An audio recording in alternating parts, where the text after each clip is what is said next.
In America in particular, climate rhetoric has disappeared from the conversation. Not even the Democrat Party is talking about it anymore. It is bottom of the list of people's concerns. Higher on the list is living standards, cost of living, energy costs, but also the need to have available, affordable and reliable electricity on a huge scale to power the artificial intelligence revolution. Britain and Europe are being left behind in this conversation. They need to get real with the way the rest of the world is thinking. But really, you have done a lot of studies about environmental policy. If you look to the international environment last years or last decades, environmental policy, especially climate policy, has become a very prominent topic. What is the reason for that? I think there is growing interest in the environment and people wanting to protect the environment. As countries get more wealthy, more prosperous, they actually take more care, more interest in the environment. There is also opportunities, I think, to change the way we manage the world because of technological change. So, for example, farming becomes more productive, so you need less land, so you have more land for nature and things like that. So there are opportunities for environmental policy, and these are very popular with politicians. How pressing is the problem, especially when it comes to climate change? Is there really the risk that the planet will burn or something like that? I have been studying the issue of climate change for 40 years now. I first wrote about it in the 1980s. At first I was very concerned. I'm now very much less concerned. I think most of the measures are showing that it's happening slower than we expected. It's having less impact on floods, droughts and storms than we expected. And the modelled outcomes that show disaster were based on unrealistic assumptions about population, about coal use, about things like that. And so actually I think that it is a relatively minor problem. Yes, we are making the world warmer. Yes, there will be some retreat of ice caps and glaciers and so on. Yes, there will be some increase in sea level rise as there currently is, but very slow. And if you measure the total impact of these future damages from climate change, they are not very large compared with the increase in human living standards that is going to happen over that same period. The Intergovernmental Panel on Climate Change says that in its report. Furthermore, we have come to realize in recent years that there is a different effect caused by carbon dioxide, which is even more dramatic than climate change, and that is global greening.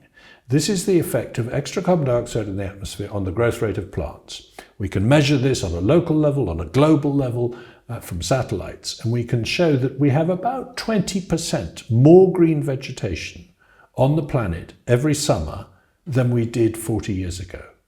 That is an extraordinarily large change. It results in greater yields for farmers and foresters, but it also results in more food for grasshoppers and gazelles and things like that. So that is a beneficial change. It's very hard to describe it as a damaging change. So I think it's very likely that we will look back on carbon dioxide emissions as a net benefit environmentally rather than a net cost.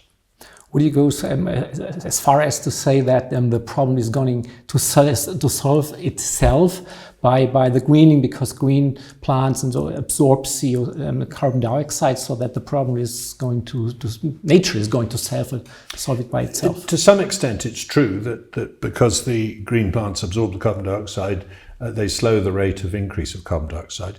But nonetheless, they're not doing so enough to prevent carbon dioxide continuing to increase. That is still happening.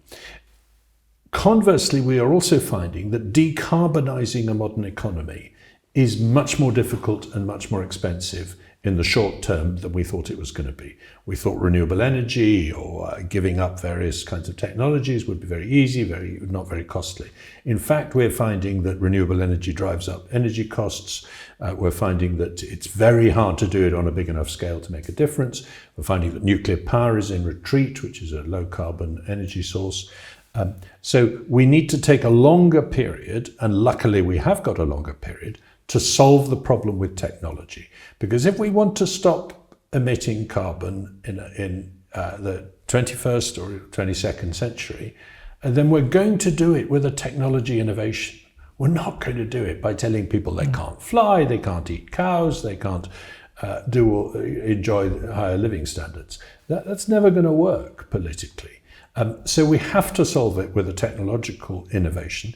That will be better forms of nuclear fission, also nuclear fusion, also using cheap geothermal energy and electrolysis to make synthetic fuels, make carbon neutral fuels that are cost effective compared with fuels derived from oil. Innovation is going to solve this problem, not retreat, hair shirt austerity. Does it mean that we should stop all those policies implemented, like the emission trading or the PU tax or something like that? Because or mainly European countries who implement such a policy, would you say stop it and just adopt to the climate change and wait until new technologies are on the market that will help us solve the problem? Yes, I think what we should be doing, rather than setting targets and thresholds and limits, we should be funding research into technologies that can solve the problem. It's as simple as that. How do you think the politicians will react to that? Because if you look to the landscape or political landscape, nearly most mainstream party politicians are very much inclined to the politics that we have now in place. And it would mean a turnaround for them to declare that they were wrong and that we should rather force technological progress rather than those restrictive regimes that we have now. The politics has changed dramatically in the last 5 years. Before Donald Trump, before shale gas, before Ukraine, before Iran, yes, it was very fashionable in politics to be very, very worried about climate change and to insist that the way to solve the problem was with limits and austerity and retreat from various limitations on how many times you could fly on holiday, for example. Nowadays, only a few European countries think like that. Most of Asia does not think like that. It says we need coal to keep the lights on. We need gas for power because that's the cheapest and best form of providing electricity for the artificial intelligence revolution. In America in particular, climate rhetoric has disappeared from the conversation. Not even the Democrat Party is talking about it anymore because they've seen the polls and it is bottom of the list of people's concerns. Higher on the list is living standards, cost of living, energy costs, but also the need to have available, affordable and reliable electricity on a huge scale to power the artificial intelligence revolution. So that's changed the conversation among entrepreneurs. The tech bros in California have very much switched their view from saying we must be very worried about climate change to saying, no, we need gas-fired power because it provides 24/7 electricity for our data centers. But it's also changed the conversation among voters. Britain and Europe are being left behind in this conversation. They need to get real with the way the rest of the world is thinking. So Europe is the laggards in this discussion. Here in Europe, politicians are hoping that we will be able to get China and the United States to cooperate on the global scale because climate is a global public good. Mm-hmm. Do you think that China, for example, will ever join this policy and make a global cooperation with the emission trading system like that? Or do you think that the Chinese are on the other side? They say it's a technological issue and let's put this card. China is quite happy to say, yes, we need to all agree that climate change is a problem because that enables them to sell us electric vehicles, solar panels, which are made with coal. You can't make a solar panel except with coal.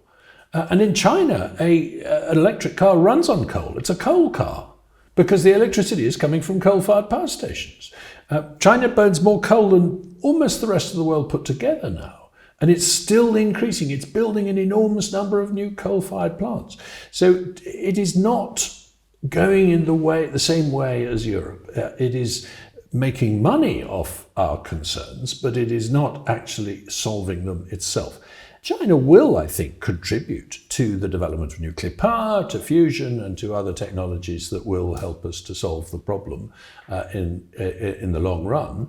And it will bring down the cost of solar panels. They can be a useful technology in some places, but you can't make them without coal. You need the carbon from coal and charcoal and wood, by the way, to change silicon dioxide into metallic grade silicon from which to make solar panels. So it's a chemical need for coal that is required in the manufacture of solar panels. Having said that, what would you recommend politicians in the EU, in Brussels, or even in Germany, if you were a consultant of the German government, what you would tell them in 3 points? What should they do? I would tell them that the long-term future is nuclear, the short-term future is gas for energy. Gas is a low-carbon fuel compared with coal and oil, but I would say your priority must be over the next 10, 20 years to get the energy prices down in Europe. You cannot be competitive in the modern world without low energy prices. And that's because the economy is a thermodynamic phenomenon. What we do is we make useful objects and useful tools and useful practices out of energy.